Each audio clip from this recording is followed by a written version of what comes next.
In today's video, I'm going to teach you how to add a video block or a background video section to your page. To get started, open the page where you want the video to appear. This could be a regular content area where you want to place a visible video block, or a section of the page where you want the video to play in the background for more visual impact. Before you begin, it's a good idea to know which type you want to use, because a video block is usually meant to be watched directly, while a background video is more about creating atmosphere and supporting the design of the page. Once you're in the editor, add either a video block or a background video section to the page.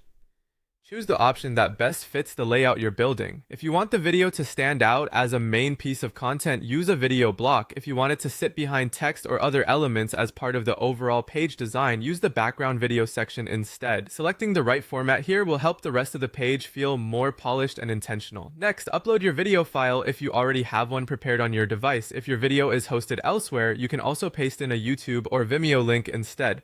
This gives you some flexibility depending on how you prefer to manage your media. Just make sure the video is the correct one before moving on, especially if you're working with multiple versions or edits. After the video has been added, open the section or block settings.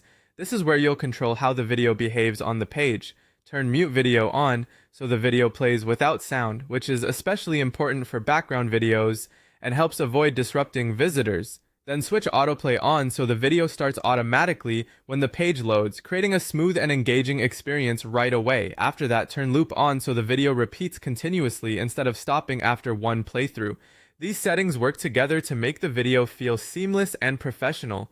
Once everything looks right, click Save. This final step applies your changes and updates the page.